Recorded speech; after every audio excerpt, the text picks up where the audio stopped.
Welcome, everyone, to the next episode of the Chad Birger USF Football Show. I need to get a name for this thing.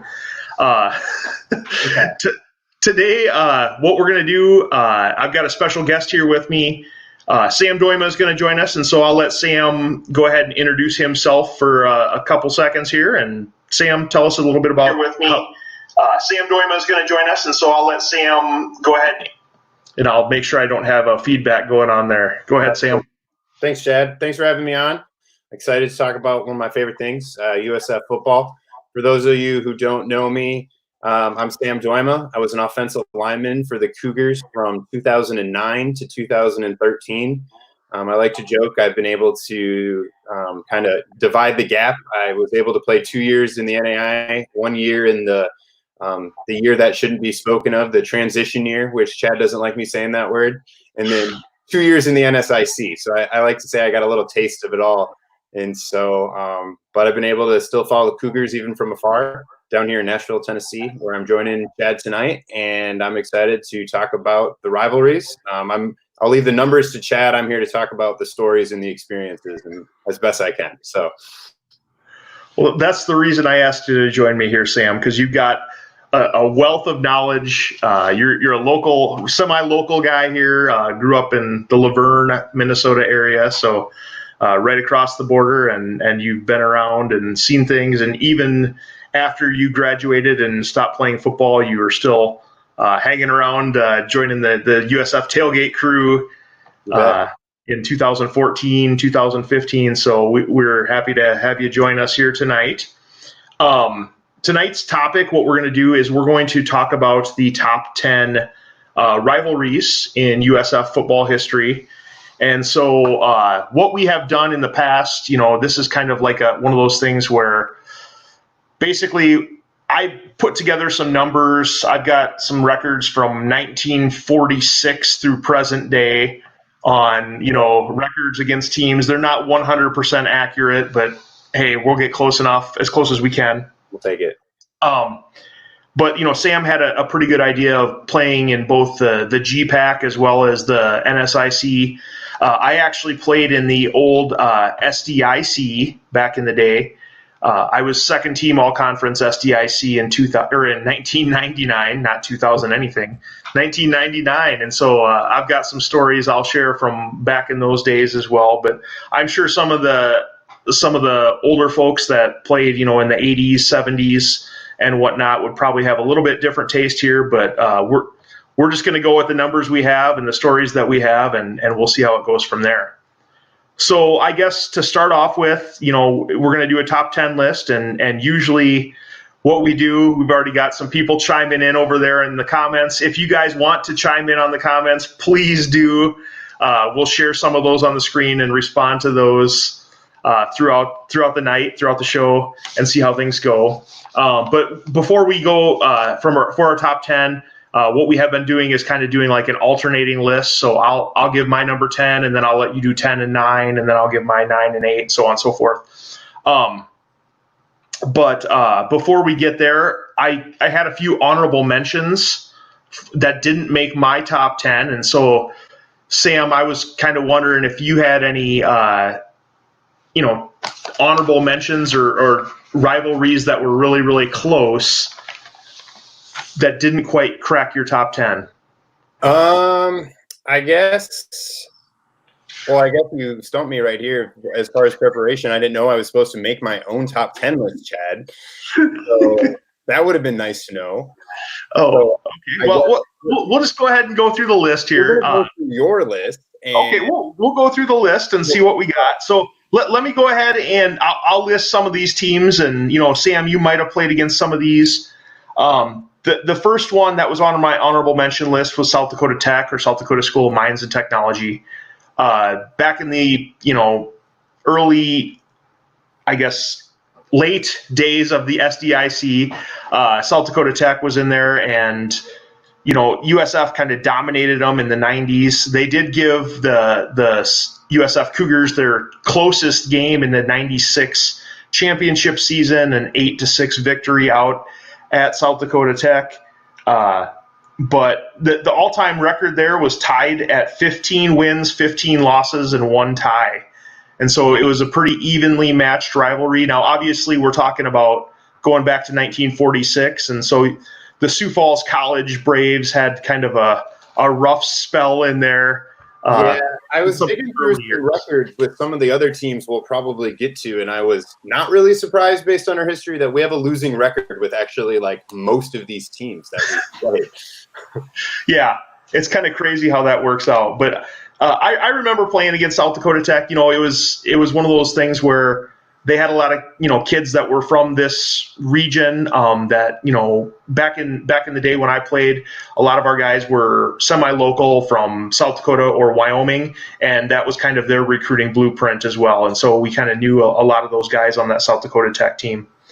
Another one that made my honorable mention is Black Hill State, kind of the similar type deal, you know, West Coast team or West River team. And so I think we always played one of those two teams away and one home every year back in the old days. And so our running joke was, you know, on the way out West River, we always got that nice pregame meal at the Chamberlain rest stop. And they'd pull over and everyone would grab a sandwich out of a box. And, you know, one coach would be holding a box of apples, one coach would be holding a box of cookies, and one coach would be holding a box of sandwiches, and that was our pregame meal. Man, those were great. We used to do that too, though. It's like it was crazy to see how it like evolved from pasta and overnight trips back when we were able to take like an hour drive down to Sioux Center. And so you're like, all right, here's your sandwich. And so I don't know. I miss those days sometimes where it was a little not quite as serious, but we actually were able to play both those teams during the dreaded transition year of 2011. The South Dakota Tech School of Mines, that was a 70 to something blowout, I believe, if I remember right. I think I was the center that year, but I think I was more focused on getting the homecoming fireworks show that I was putting on as student body president that year. I think we were probably a little more concerned about that than we were about actually playing School of Mines. Yeah, 71-0 was the final of that one. Yeah, that sounds about right. And I remember all of us having a good laugh on the sideline, though, them being the nerd school per se, that, well, at least they're going to make a lot more money than us. So they got that going for them as the engineers, which, funny now, at a graduate school cheering for a team that is on that side is where I rest on my academic laurels. I'm like, oh, man, I'm that guy now. So that's okay, though. But, yeah, they were good sports about it for the most part, so. Yeah, I think Sam, both you and I could have fit in academically there with those guys there, but that's cool. I have nothing against. Yeah, and I think their rivalry with BH is a cool thing. I always thought it would be fun to kind of grow those rivalries, even as now we're all in D2, but just being the conferences are what they are. I mean, the 5 hours across the state doesn't seem that far, but we have like a slight history with them. But it just seems they might as well be in another state. And we just never really interact with them all that much. But I always thought that would be kind of a fun in-state rivalry to grow that a little bit more. Yeah. Well, let's go ahead and move on. The next list that made my honorable mention is Bemidji State. Bemidji actually has been a very formidable team in the Northern Sun since we've joined the conference, and the all-time record for USF versus Bemidji is 4-2, according to the records that I have since 1946. I'm sure, you know, later on Tom Frederick's going to watch this, or someone's going to watch it, and they're going to say those records aren't even right. But using the data that I have available to me, yeah, exactly. That's what we have. So one of the previous shows that I did was the top 10 best games, and that Bemidji State game in the 2016 season made the list, and they've just had some phenomenal athletes throughout. And, you know, it always seems like it's been a decent game.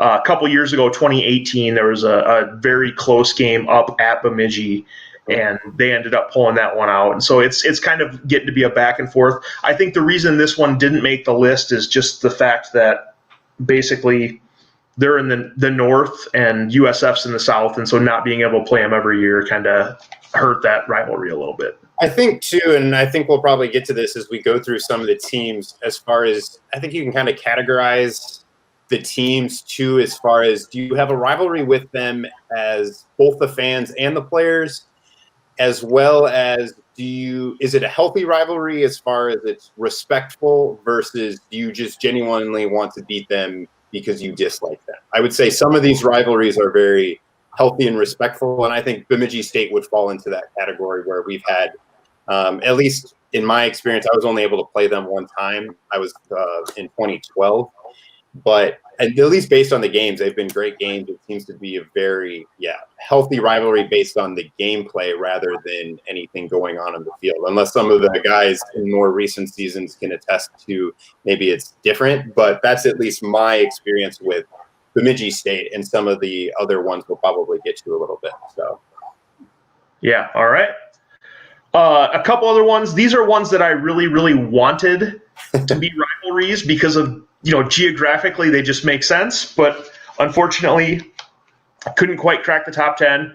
The first one's Dakota State. It was just one of those things that they're really, really close, but Dakota State just never was very good. You kind of need that. You have to have some semblance of competitiveness to make it enjoyable between the two teams. So, yeah. And the all-time record USF here, we have 34-18-1 against Dakota State. And so even with all those lean years of Sioux Falls College, that's still a pretty good record. Formerly known as General Beetle College. Am I correct on that? I believe that is correct, yeah. This is the stuff I'm finding in the media guides. I'm learning all sorts during this quarantine here. So, ready who General Beetle is. That's going to have to be next on my list. But. Yeah, so that's one of the ones that I wanted to make the list. Another one is, this one might be near and dear to your heart, I'm not sure, but Southwest Minnesota State. That was going to be one of my other honorable mentions. If you weren't going to bring it up, I was going to offer that. It's just one of those things where geographically it's so close. It's an easy drive. SMSU's got that amazing stadium that they just opened up here, within the last 10 years. But unfortunately, the games just have not been great. Other than, I believe the 2013 game was pretty competitive. Lots of yards in that game. Yeah, I still talk about that game. That was my senior year. You can ask Coach Grubb about that. We ran 100 offensive plays. We set, I don't remember how many NSIC records, both offensively, but sadly our defense did as well, but for the wrong reasons. If you want, you'd have to pull up the stats on that, but I still tell people my legs are still tired from that game, from running 100. Like, that's a lot of plays to run in a game and getting down in your stance. And so it was a blast. It came down to the final drive for us to be able to come out with it. But I think it was a combined 1,400 yards between the two teams. But yeah, as a Southwest Minnesota native, I always was kind of rooting for that one a little bit.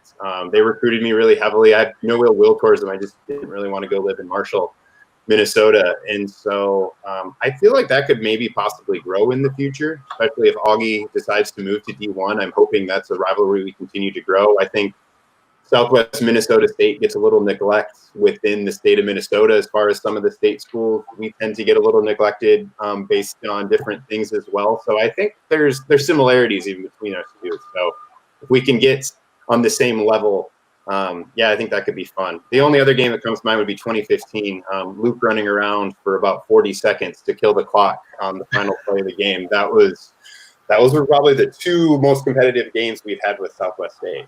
Yeah, and they were both over there, too. Yeah, it's a great place, and as a fan, it's a fantastic place to play. I've always got a special place in my heart. I got to play there in high school once or twice, and so get some good nostalgia coming there. It's a cool little stadium sunk in the bowl. Their fans, when they show up, it can be a good atmosphere. Yeah, unfortunately, USF's kind of dominated them. So other than those two games, which USF their first win against us. Yeah, another one that geographically makes sense that I wanted to put on the list, but it's really difficult, is Northern State. Mm-hmm. Aberdeen, South Dakota, quick 3-hour drive. It's kind of a unique stadium up there, but unfortunately with them being in the Northern Division and USF being in the Southern Division, not playing each other every year, I don't think the fans have really embraced that rivalry. I went up to the game this past season up in Aberdeen, and there weren't more than 500 fans for Northern there. They just, I don't think they're a huge football school, and it's tough to buy into a rivalry when your school doesn't really back your football team. Yeah, I would absolutely agree. I was able to go up. Chad, we went up, I believe it was 2015 or 14, one of those years. Yeah. And they had a great crowd. That was for their homecoming. But I think people were more interested in the homecoming festivities than they were the game. They seem to be investing more in football right now. So hopefully that's something that can maybe improve with opening of their new stadium, hiring of a new coach. I think that could be another fun rivalry that has potential. But yeah, you're absolutely correct. Not top 10 worthy right now. More of a budding basketball rivalry just because of their history than football at the time. So, yeah, totally agree. They do have a new coach, and we do play up there again this coming season. So we'll see how that turns out. Yeah. All right. So my final team in the honorable mention here that didn't make the top 10 is Morningside College. Morningside, Sam, when you played, they were, I think we talked about this before the show, but they were probably the only team, in the GPAC those last couple years that even stood a chance against us during the regular season. Yeah, we talked about this as far as show ideas too, as far as perhaps we can talk about this when it comes to blowout someday, but back in those GPAC days towards the end, we really had only 3 games that felt like we could get hyped for in the regular season, and that was Northwestern, Morningside, and Hastings occasionally. Those were really the only teams that could hang with us before the playoffs. And so not that we didn't care during the other ones, but they just frankly weren't the same. But Morningside had some solid teams. I remember going down there during my redshirt year to Sioux City, and it was a good atmosphere, a great game. And then I believe it would have been the 2010 would have been the next year. Witt does not agree with the Morningside. I see we're getting some feedback here, but I think maybe due to the nature of the games recently, but we had a great couple games. We had some great crowds when they all came up, but I don't know. I guess I can't say I harbored too much ill will towards Morningside with the games. I think they were maybe in the respectful category, but I don't know. It might just be me showing my youth too. So. All right, so we're getting some chirping going on over here in the peanut gallery. So Witt says, "How's Morningside not make the top 10 with the burger?" And then Tony says, "I agree." So I left him out of the top 10. You guys are, you know what? It's my top 10 list, so I don't really care what you guys think. But besides that, the USF record versus Morningside is 10-1. They only won 1 game against USF. So is that really a rivalry when one team only wins 1 game? I don't know. And so we'll actually bring that up here in just a few moments because we do have another scenario kind of like that. But this one was kind of one of those things where, if Morningside would have won 1 or 2 more, then I think, we could see here. I think that's absolutely fair. I think if Christian Porter's willing to chime in, I see he's online. Maybe the Northwest Iowa guys feel differently about Morningside. I'd be interested, just like you said, as far as the geographical, where, yeah, maybe I'm more partial to trying to build a rivalry with Southwest State or Northern State, knowing more people there. But maybe some of the we had a lot of guys on the team from Northwest Iowa. Maybe they feel differently about Morningside. I guess I'd be curious to know their input. I believe that, being in Sioux City, Northwest Iowa doesn't really want to claim them. But we'll go ahead and move into our top 10. All right, so top 10 here. And no, Witt, Black Hills State did not make the top 10 either. So my number 10 team that I had, some really, really good games, very competitive, very great situations. But number 10, I have Northwest Oklahoma State. USF played Northwest Oklahoma State 5 times, losing in 2000 regular season, winning in 2001 regular season, and then they met up in the playoffs in the semifinals in the 2003 season, and Northwest Oklahoma State, behind Patrick Creighton, ended up knocking off the Cougars that year, and then USF beat them in the playoffs in the 2007 and 2010 seasons. So they were all meaningful matchups, back and forth, really, really good games, and not geographically close. But you know what? I'll remember that trip down to Alva, Oklahoma, over any trip to any other GPAC school during the regular season. It was a pretty memorable thing. Alva, Oklahoma doesn't have much going on in their town, so I've got that one. I've heard as far as this is one where I kind of learned on the fly. I think we were able to play them in 2010. Was it, Chad? As well, you said we played them in the first round of the playoffs, I believe. Yeah, in 2010, Sam, you guys played them in the playoffs. Yeah, and so that was kind of like, I don't want to say rekindling, but somewhat of you guys bringing up some of the old memories and some of the old Coup guys talking about the trips and the chippiness. I think Northwest Okie State had a little bit of a reputation itself, and I think that kind of led. And like you said, there might only be 5 meetings, but I think the playoff history speaks to a lot of these rivalries too, when the games have more meaning. But yeah, fun. As far as I kind of alluded to the chippiness, that was kind of the stories we kind of heard. Fun fact, that's the only team that I played where I got punched in the face by a player on PAT field goal. So that was fun. We were able to watch that on film. That next week, a guy literally came back, wound up, and punched me right in the face mask. Didn't block the kick or anything. I held my job. So let the record show that still standing strong. But yes, it was very windy. It was very cold. But I wish I still had access to my Huddle account. Maybe I'll have to find. I'm pretty sure I saved that one. But that was kind of the reputation that I believe they had. At least that's what I was told as a younger player. So we're getting all kinds of stuff going on here. But Porter actually says that a Northwest Oklahoma State receiver was a Sioux Falls Storm player for a few years. I mentioned Patrick Creighton earlier. Lynn Scott was another guy that played in the 2000 season. Lynn Scott went on to play for the Dallas Cowboys, safety for the Dallas Cowboys for quite a few years. So they actually had some ballers back in the day, and it was kind of cool to compete against some of those top-level guys. All right, so let's move on to number 9. Number 9, I have Mary. All right, so Mary. How about this one, Chad? You know what? I'm going to bring it up because I didn't know I was supposed to make my own list, but I could have maybe done this differently. But I would be. But like I said, you need to speak to the history a little bit more. Maybe enlighten me. I'm a willing student to learn here. So okay. So before we were in the same conference with Mary, we actually had a pretty storied kind of back and forth with them in the 1990s in the NAIA playoffs. Starting in the 1995 playoffs, Mary actually knocked USF. That was their only loss that season. Knocked them out of the playoffs, and I think that kind of left a bad taste in the Cougars' mouth.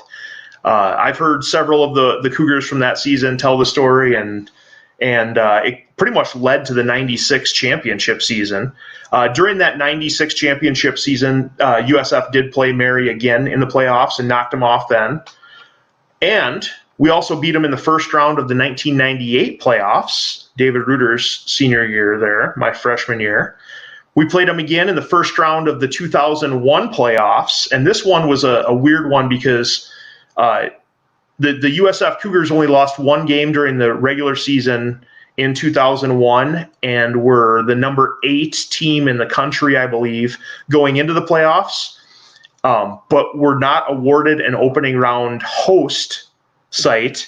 So we had to travel, and so they made us travel to the number 2 team in the country, which was Mary up in Bismarck, North Dakota. And we ended up beating them in overtime that year in the first round of the playoffs. So that was a pretty memorable game for me. And then the following year in 2002, the USF Cougars also beat Mary. I think that one was a really close game, like a 13-10 game or something like that in the playoffs to go to the semifinals. So some really storied playoff history there from that rivalry.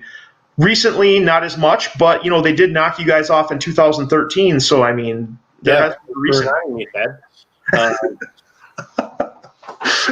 No, that was. I think we talked about that as far as disappointing losses in Cougar history. That one weirdly, that was just a weird game. It was just kind of a blur. I mean, that whole season was memorable for me being my senior year, but yeah, I mean, there wasn't. I wouldn't I guess we didn't have the history. That was our first time playing them in the NSIC.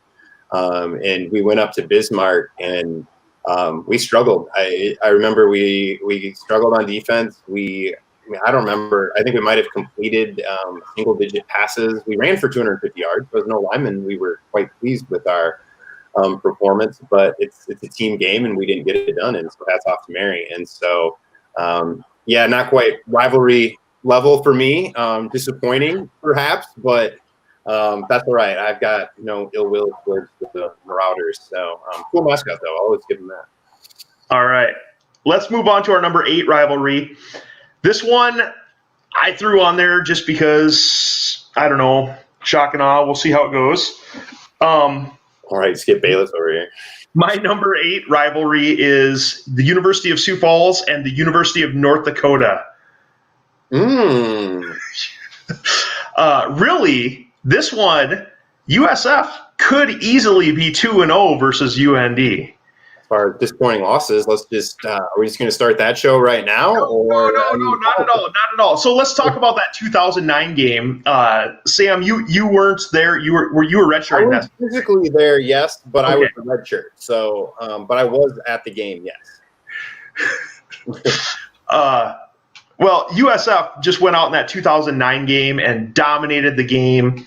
I think it was like 21-10 at halftime or something like that. I don't remember the exact score, but the final was 28-13, and it wasn't even that close. It was a total dominant performance by the Lorenzo Brown-led USF Cougars, and the defense was spectacular. The Brun show. That's what everyone will always remember, too, rightfully so. He just went off. That was a fun game to prep for, even as a redshirt. It was we did a lot of one-on-ones that week just because we knew that the level of competition was going to be a step up from the Danas and the Dorts. And so, I mean, the history behind that game was interesting too, as far as if you look back at some of Witt and Zim's articles that they've written about it, as far as Willie scheduling that game. We didn't have a bye week that whole season. That ended up being 14-0, 15-0. That's a long season for essentially a bye game. And so and it was a tough week of practice, but I mean, obviously it made it worth it. I think that was the most fun part too, that made it so much satisfying. And there's apparently stories that they announced the score of the game at the Augustana game, and there was a lot of silence fell over the crowd. There's people who have told that seems to be a claim that I believe that happened. So just as far as everyone thought, no team in the state of South Dakota had ever won in the Alara Center, and we rolled up there and we got it done. So yeah, that was a lot of fun. And then in 2011, going back to the disappointing losses, but that was one where, the Cougars easily could have won that game and just fell short. It was 15-13 was the final. We led the entire game. Yeah. They kicked a field goal as time expired, and we couldn't get it. We had some issues. I remember we giving up a safety at one point and giving the ball back. We struggled, but they were ranked at the time, I believe, too. And I think I looked this up a year or so ago. They were a top 25 FCS team at the time, and we were a kind of barely above 500 transition. I don't want to say middling, but let's just say we were a very different team than we'd maybe looked at different times. And so a lot of good memories from that year, but we looked very different than we probably had in years past. And I mean, I think that speaks to our culture. We should have got the job done. That one still bothers me. And so, but yeah, I think that's a good inclusion. I think that's fair. All right. Well, my next two are probably my least favorite of the group here, but we have a comment here. Matt Witwicky says, Sam, you seem to have been a part of a lot of these disappointing losses. You can ask my friends about the Sam Dooyema curse that I feel like I've brought upon myself. So at some point, you just have to own it rather than run from it. So in case people want to know about the Sam Dooyema curse, I'm going to get a lot of grief for this, but I don't care. I played for the Buffalo Bills of Minnesota high school football. I lost 3 straight state championships in high school. Came to the Cougars, won a national championship as a redshirt, all stoked. And then 2010, lose another national championship, and I'm like, all right, this is, I guess, my life. And so, and yeah, of course, I cheer for Minnesota sports teams, and now I cheer for the Vanderbilt Commodores on top of that. So I'm all about the disappointment. So just bring it on. At this point, I'm owning it. Sam, as we move up the list here, we're going to get some good times. Don't worry. That's what we like to hear, man. Okay, but before we get there, my number 7 rivalry is Minnesota Mankato. Oh, Minnesota State Mankato, sorry. So I would have imagined.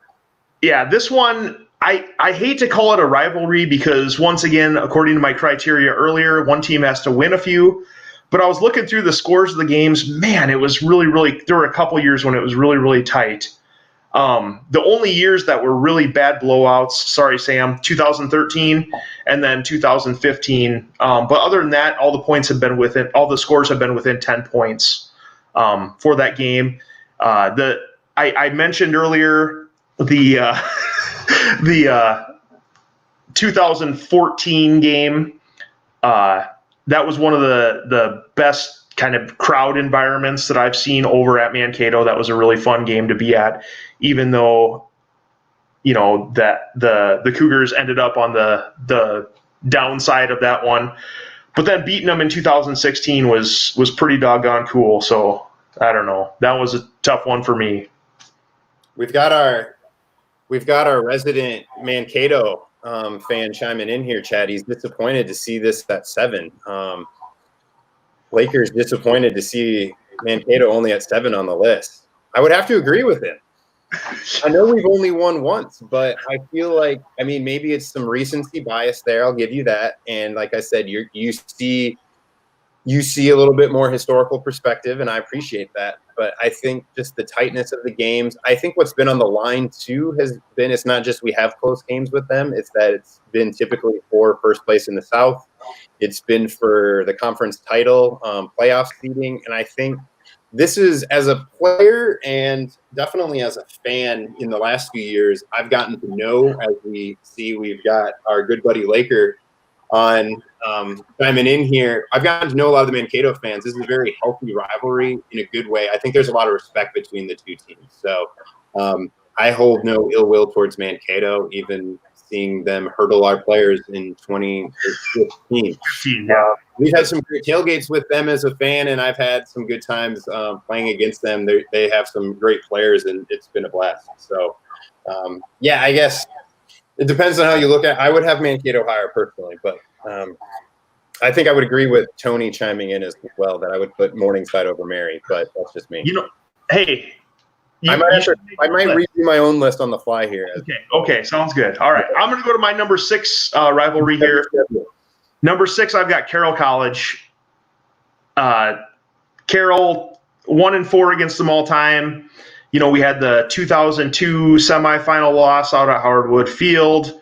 We had losses in a couple championship games, 2007, 2010. And then we had the 2005 Shoegate loss there. But, we did knock them off in that one championship. And then, just the way that their coach said, have fun with Duluth on our way out of the NAIA. I felt like that was kind of a, one of those things that really added to the rivalry a little bit. Fun fact for those still following the Cougars, he's now the defensive coordinator for the University of Mary. The Carroll coach who made the comment, have fun with Minnesota Duluth. So we'll still get to see him. Van Dice, I believe, is his name. Wint will have to correct me if I'm wrong. But, yeah, we'll still get to have a little bit of fun with Coach Van Dice. So, I was able to play in the 2010 game, national championship, as a member of special teams. And, disappointing loss. But as far as that was the one where we missed a field goal right at the end. Allegedly, it wasn't in between the uprights, and so I had a really good view on that on the right side of the field goal, and Braden thought it was in. It looked legit. I'd have to see the film again, but 10-7. That one was a heartbreak. I didn't realize we were only 1-4 against them. So even by your own definition, that makes it hard. But I think, like you said, the stakes speak for themselves in those games. And I think Relatively healthy, a little bit of chippiness in there kind of moved them up the list as two. But I think the stakes speak for themselves with the national championship. I probably would have had them higher, but I'm trying to adjust my list on the fly here. So. Okay, well, I apologize. I'm going to go to my number 5 team here, number 5 rivalry, and that's Winona State. Winona, USF, back and forth every year. Some years I think USF's going to just absolutely throttle them, and then, we lose, and it's a really fun environment when those two schools play. Over at Winona, it's really interesting because the field is right on the train track there. And so, like the student section kind of sits over in the end zone part, and then they don't really have like a USF section and a Winona section. And so it's really interesting how the fans start going a little bit back and forth during some of those games. It's a fantastic little stadium as far as like D2 environments go. Like you said, it's tight. It's right up against the tracks there, and you've got a long walk even as a player from their like facility over there. And even speaking as a Minnesota native with people I know, I mean, Winona kind of has a reputation amongst some of the state colleges too. So it's not exactly surprising once. I mean, I don't know, Coach, but based on their reputations, kind of preceded themselves. As far as I think, there was a lot of chippiness in those games, and there was a lot of mouthiness, at least from the games I remember. I remember especially those early ones in 2012 and 2013. Winona was probably one of the teams that talked the absolute most, and then they escaped in 2012 with the missed PAT. 2013 was an absolute shootout. I don't even remember the score. Just an absolute shootout at homecoming. It was like 43-42 or something like that. And it was kind of fun to shut them up relatively quickly. I think they didn't expect the little NAI team to come in and do so well.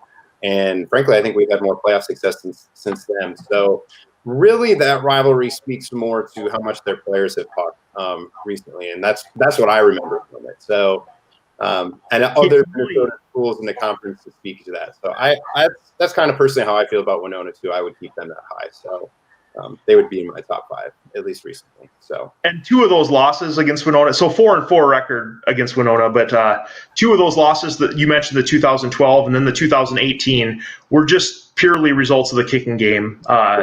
And so that's really, really kind of tough. But was it 2015? We were down by 3 touchdowns within like 5 minutes. And then if I remember right, I just remember our offense was so explosive. It was like, as a fan, I remember sitting in the stands like, wait, we're down. Like, what just happened? And we ended up coming back and winning it relatively handily. But definitely had some really good games with them in the course of the year. I didn't realize, 4-4. So I think that kind of speaks to itself. But there's definitely been some extracurriculars and a lot of chatter coming from the other side of the state. So on the Mississippi there. So yeah. All right. We'll move up to my number 4 rivalry here. I've got Huron. And I know this one's probably not going to be well received. The school doesn't exist anymore. A lot of the people watching have no clue anything with the history with Huron.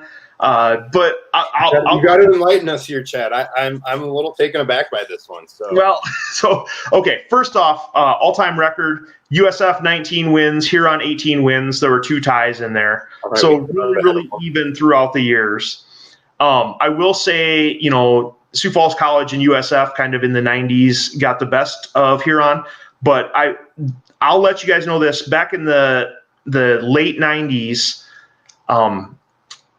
Dakota Wesleyan was really kind of the second tier team up until the mid 90s of the SDIC, and then the late 90s Dakota Wesleyan fell off, and Huron kind of took over that number 2 spot, and so those games in like 98, 99 against Huron were really competitive. They really like to talk a lot, so you kind of mentioned in the chippiness and whatever else, plus the fact that you grew up near a lot of these guys and you knew who they were. And so that was another thing that, geographically it was close. And then, it was just one of those things where I think we got the better end of the deal, but they were a good opponent to play against. And I'm pretty sure Coach Young hated them. So I was like, that's saying something. If Coach Young actually had that much ill will towards the team, maybe we should take that seriously then, as far as where you're putting them on the list. So if the one of the nicest human beings on the planet feels that way, then I guess we'll be listening. I don't want to put words in his mouth, but that's all right. Yeah, I'll just say that. All right. Number 3 rivalry, Dakota Wesleyan. So I mentioned earlier they were kind of always they were actually the class of the SDIC for quite a few years. The all-time record of USF against Dakota Wesleyan is 32-29, so relatively even there. But Dakota Wesleyan really trailed off. Their last win against USF was in 1994. But if you ask any of the guys from the 80s or early 90s who they hated the most out of any other team, they would always say, I hated play against Dakota Wesleyan. It's in Mitchell, short drive, all interstate. You get over there, they got a dinky little high school field you play on. The crowd's right on top of you. There's a lot going on. So kind of a fun environment. And really, I think the whole town of Mitchell used to back them, kind of like they do in basketball now, but there was more football back then. So, yeah, kind of a cool rivalry, and I really, enjoyed playing a lot of the in-state schools, and that was the big one. Plus, my sister went there too, so we had a little family rivalry. That's completely fair. I definitely remember some games against D-Dub as well. We only had them, I believe I remember the 2010 game for sure at home, and I think actually 2009 was at the Bob as well. And there was definitely some ill will there. That was they're still currently coached by former Russell. Yep. Mm-hmm.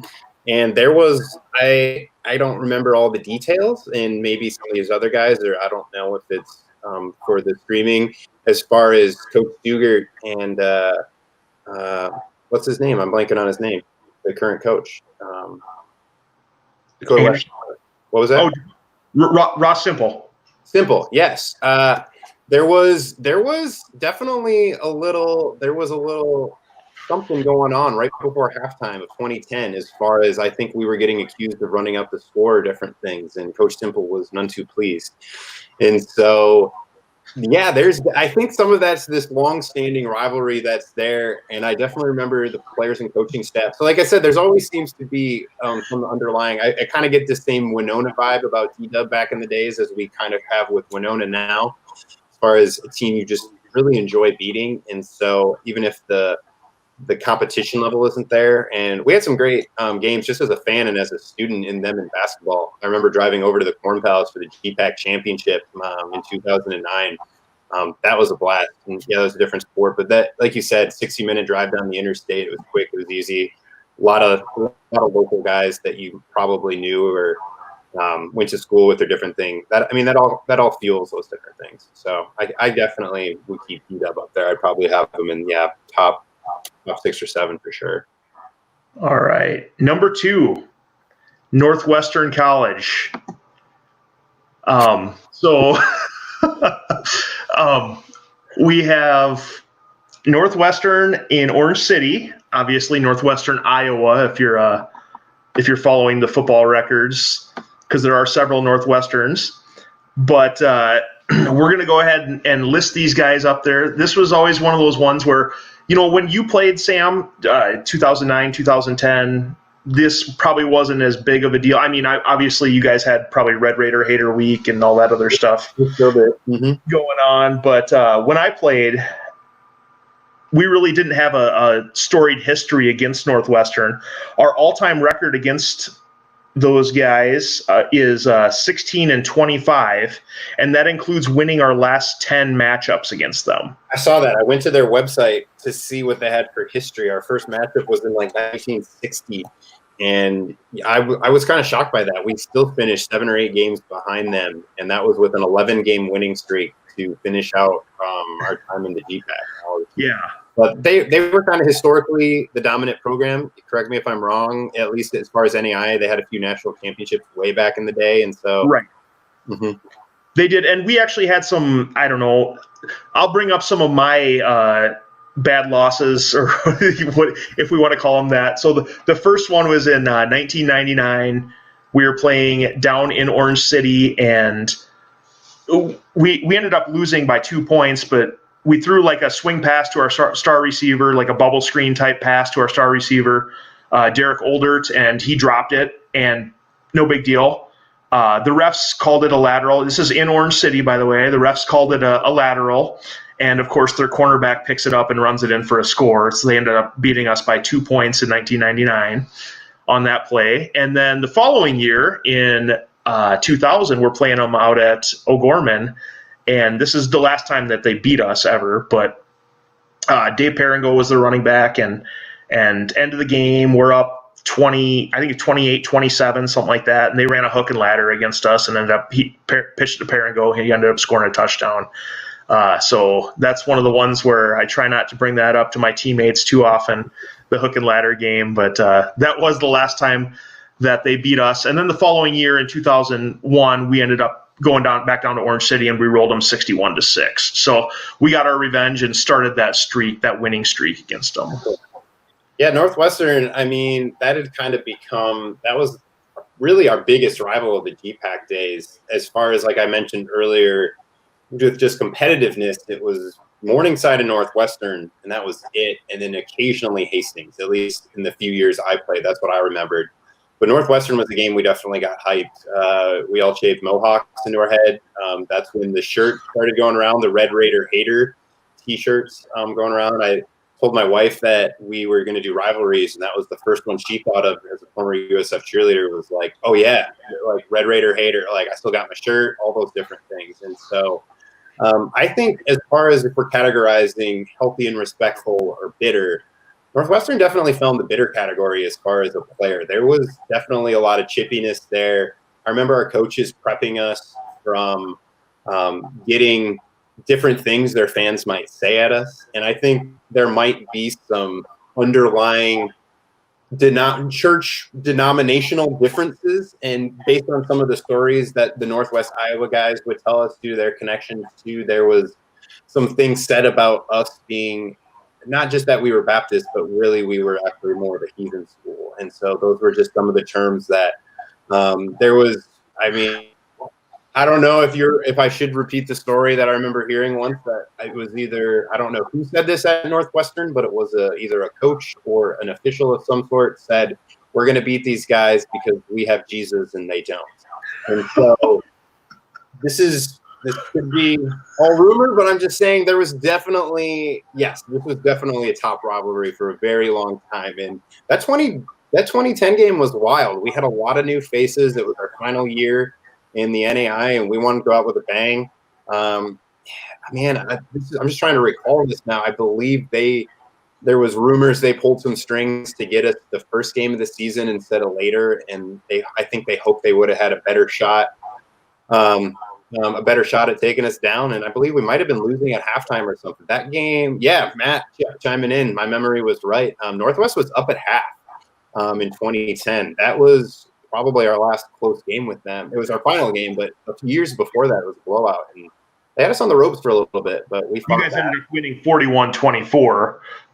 It was tense there for a while. I definitely remember that. That was the first year, and it's like, and we were down in Orange City, and it was a heated atmosphere. And so, like you said, kind of post-geographical, but man, there was definitely a lot of undertone. Like I said, as far as you talk about the geography, we had a lot of guys from Northwest Iowa. We kind of had fun with that on the O-line for a few years, that all of us came.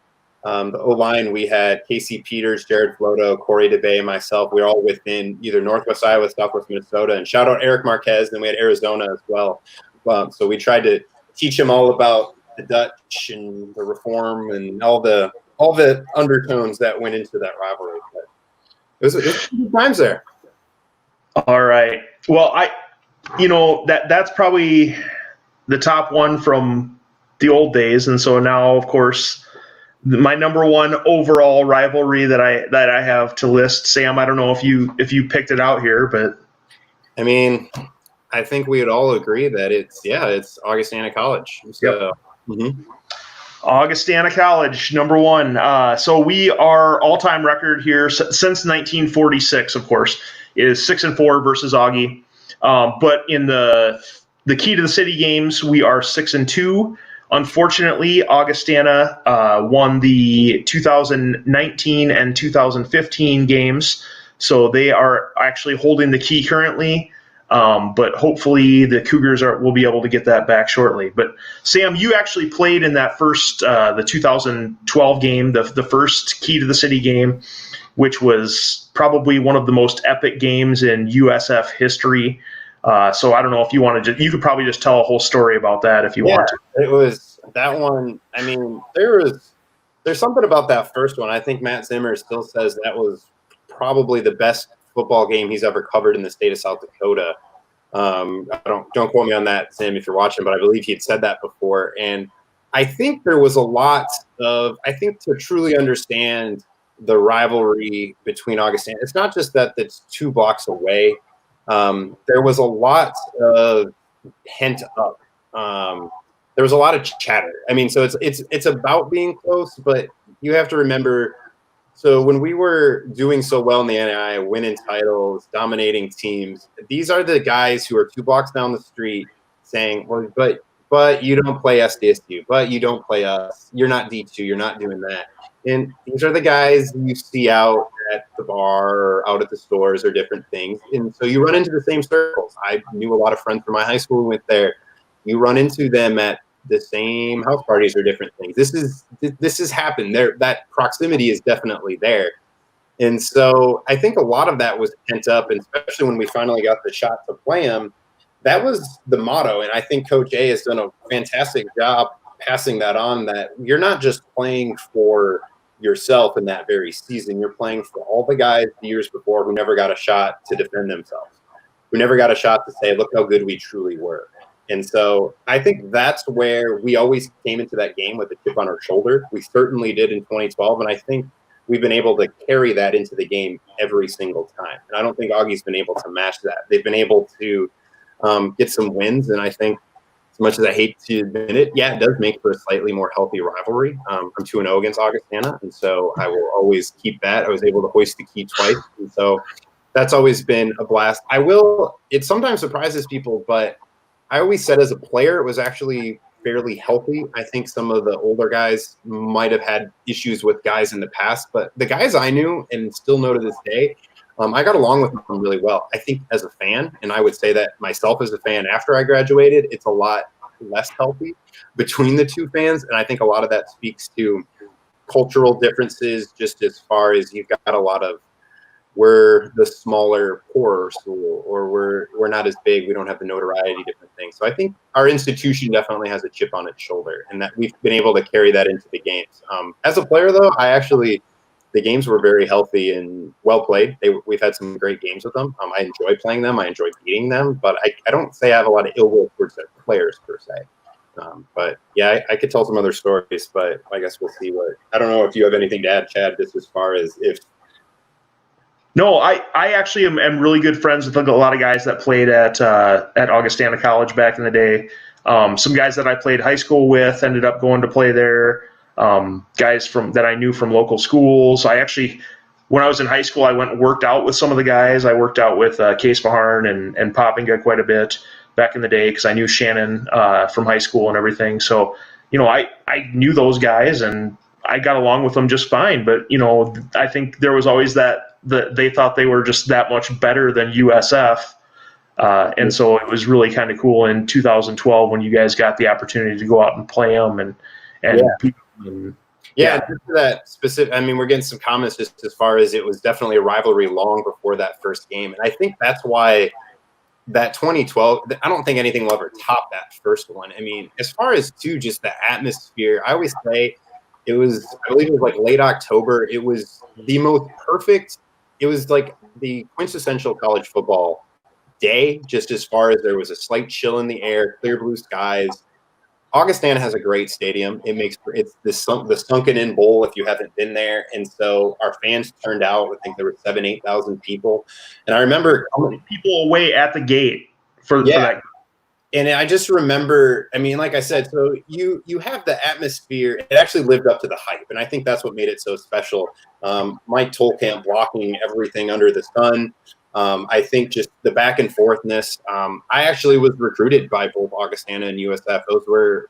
They were in my top 3 when it came down to it, and a lot of the same coaches were there, and I didn't feel like I was treated the best as far as it went. It wasn't exactly bitter. It was just maybe some recruiting stuff. But I think that chip on the shoulder carried on to myself as well. And I just remember still coming down the steps into the stadium and just kind of soaking it all in. It's like, this is what being a college football player is all about. And this is the stuff you live for. And yeah, it's crazy to think that the game somehow managed to live up to the hype that came up to it. Because it was hard to stay focused that week. It really was. There was pranks and all sorts of different things started going on and back and forth. And we managed to come out on top, and I'm sure glad we did. But I think it kind of set the tone too for the remainder once he's left these previous years in D2 now. So I think like the theme here between the top 2 is, the Augustana, you guys do the mustache thing that week. Can I just say, I like to take credit for that, because I didn't hope it would catch on, and I have the photos to prove it in 2012 that I did it, and I think I got like one. I know Tyler Swanson did it with me in 2012, and then we got Coach Grubb came in on game day in 2013 rocking a stash, and it's caught on like wildfire. And so this is going to be my moment of bragging that, yes, I started. So we had Mohawks with Northwestern, but we started the mustache tradition with Augie. I'm glad it caught on. I'm like a proud father. I don't have any kids of my own, but right now it's the closest thing I got. It's been really nice to see. So keep it up, guys. It means a lot to me. So. All right. Well, I know that the comments have been coming in all throughout the show. Who did we leave off? Tony, I think, says, he wanted to see Dort on the list. Witt is really surprised we left Nebraska Wesleyan off of there. But, these are really difficult decisions that we have to make on the fly here. So we'll have to see, what else do you guys think? We obviously started a little bit of chatter by leaving Morningside out of the top 10, but hey, it's my list. It's your list, so I think you have every right. I mean, the fact that I couldn't tell you anything about Nebraska Wesleyan, I think that speaks to that's supposed to be a sarcastic comment, because I was like, they're probably about as memorable as Concordia and Sioux, Nebraska. So, Christian. So, your sacrifice, Porter. Porter says he shaved a mohawk for Northwestern and his hair never grew back. He's done for Cougar football. We greatly appreciate it. But I think you have a relatively fair list, Chad. I think I would maybe shuffle a few of them around. I'd probably put Morningside in there. Like I said, it's absolutely your list. I don't think there's anything wrong with it, but I think we definitely have some good rivalries as far as a program. And I think, like I said, it still blows my mind. I think that speaks to the pre-Bob Young era of USF football, just that we have a losing record against a lot of these teams. Like you mentioned, DW, you were going to 46. When I went to their website, they have a winning record against us by 7 or 8 games if you start including some of those games previous to that. So we're very thankful for Coach Young and the culture that was created from then on. But as a player, it's definitely fun to play in a lot of games like this. I'm happy we have it. So. All right. Witt says my list stinks. Keep talking. Hey, you know what? We can discuss that another time, Witt. I did want to talk a little bit about tailgating with you, Sam. So you're a legendary USF tailgater. What made you in 2014 decide to bring the tailgating game to the Cougars? I guess for me, it's just I've always been a fan of college football in general. Like even not just as a player, but like growing up as a kid, it's like that's what you watch on TV on the Saturdays and going outside and running around and living the dream in the stadiums. And I think that's what I loved about college football, and that's why I think those games where you have the big crowds and different things, and we were fortunate to have those, not week in and week out, and that's okay. Not always. I wish we would have greater ones, but that's what you live for as a college football player, to have those types of crowds and those types of atmosphere. And to me, tailgate is an extension of that. Really tailgating more so, I think I see this definitely now too as a fan of a Division I school as well, where you have a tie to the team in the university versus as a pro team. Not that you don't care as much, but it's definitely a different type of connection. Whereas tailgating to me, especially at a small school at USF, I mean, there's 1,500 is our total enrollment, so you already know everyone, and so tailgating became like a mini reunion. And so that's why it was fun to do it. And I just wanted to be a part of it because I liked being outside and grilling food and drinking beer and watching football. And so it was a natural extension for me. And I always will tell people, even as a player, I'm not a football nerd, as weird as that sounds. I'm an actual science nerd, but I'm not a football nerd who doesn't. That's why I leave the numbers to you. I didn't really love watching film, and so like stuff like that. So for me, I'd rather the atmosphere, the stories, different things. That's what gets me excited, and so that's kind of why I started tailgating with my graduate classmates down here, and people are like, "Why are you doing this?" And it's kind of like, "Why not?" So I always joke to try to bring a little SEC atmosphere to the Bob, and so I'm glad to see you guys have continued that, and hopefully I'll move back a little bit closer someday to keep that up. But yeah, to me, it's really the community aspect of it. And so I would love to encourage any guys who aren't doing it. That I think that's the fun of it. Is just I mean, if you're going to sit and have a beer at home, you might as well do it in a parking lot and go watch, support your old team. So seeing a lot of the old players, and that's what I enjoyed about it, at least as far as doing it with yourself and some of the other guys, and a lot of good friends, a lot of good memories. Yeah, I think it's kind of cool that you can meet basically anyone at a tailgate party. I usually walk around. I don't ever usually stay in one spot and just sit and talk with the same group of people. Even though, you guys are all great. And I like back in the day, it was obviously, you and your brother and TJ, and, you had like a group of guys that were always there. But I enjoy walking around and, I'll talk with some of the parents over in this group. I'll go talk, see what Chad Garrow's got going on the grill over here. Walk around. I'll run into, the Hudson guys that played back in the 80s. I'll go run into Jay Wu somewhere down the line, whatever. You can see a whole bunch of different people from a whole bunch of different eras of Cougar football. And it's kind of cool to be able to just mingle and talk with everyone and hear stories. And yeah, it's a great experience. That's where I learned a lot of the stories that you told me. We don't exactly have. I think that's why you said this has been so enjoyable for us as USF Cougar football alums and Cougar football fans, is that no, we're not going to have ESPN documentaries, and we're not going to have huge books on our history. Maybe that's something I can do someday in my retirement. But for us, you're going to have to just get it through word of mouth. And so by doing that, you got to meet these guys. And I was able to do that because you would grab me and be like, "Oh, you got to hear about this story from this game." And I was learning Cougar history on the fly. And so that was the absolute blast. The other aspect, just as far as the community, was also like meeting. I mentioned the Mankato fans earlier. It was meeting the teams from other schools and just the fans. That made it fun. I think it makes it enjoyable. You have those healthy ones.